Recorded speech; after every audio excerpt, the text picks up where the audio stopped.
Thank you the entire Tejpal Motors MG team तू मला त्यांनी सहकार्य केलं. माझी ही कार निवडण्यापासून ते डिलिव्हरीपर्यंत मला खूप सहकार्य केले त्यांनी. त्याबद्दल त्यांचे मनपूर्वक आभार. तसेच निहाल आणि रवी सर हे दोघंही याला कारणीभूत आहेत. कारण आम्ही जस्ट बघायसाठी इथे आलेलो. आम्ही ॲक्च्युली फर्स्ट टेस्ट ड्राईव्ह घेतलेली महिंद्राची XUV 700ची.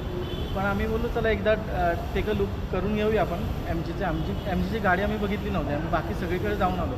पण नंतर आम्ही यांना भेटलो, यांनी अप्रोच केला आम्हाला आणि यांनी आम्हाला टेस्ट ड्राईव्ह दिली, सर्व काही माहिती दिली आणि आम्ही मग या गाडीला आम्ही स्टिक ऑन राहिलो आणि ही गाडी आम्ही घेतली.